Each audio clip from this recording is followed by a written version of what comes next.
Hello families, welcome back to my channel.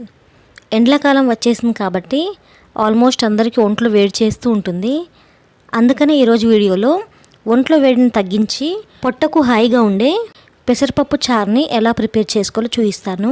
దీన్నే పెసరకట్టు అని కూడా పిలుస్తూ ఉంటారు. ప్రాంతాన్ని బట్టి పెసరకట్టులో వేరియేషన్స్ ఉంటాయి. ఒకసారి నా స్టైల్లో పెసరకట్టుని ట్రై చేసి చూడండి. కమ్మగా భలే రుచిగా ఉంటుంది. మంచి సువాసనతో ఈ పెసరకట్టు వేడివేడి రైస్తో పాటుగా ఇడ్లీలో కూడా చాలా టేస్టీగా ఉంటుంది. సో లేట్ చేయకుండా పెసరకట్టుని ఎలా ప్రిపేర్ చేసుకోవాలో ప్రాసెస్ ఏంటో చూసేయండి. ఫస్ట్ స్టవ్ ఆన్ చేసి అడుగు మందంగా ఉన్న బాండి పెట్టుకుని అందులోకి 3/4 కప్పు పెసరపప్పుని వేసుకోవాలి. మంటని లో ఫ్లేమ్లో ఉంచుకుని బాగా కలుపుకుంటూ సన్న మంట మీద పెసరపప్పుని దూరగా వేయించుకోవాలి. అంటే లైట్గా కలర్ మారాలన్నమాట. పెసరపప్పు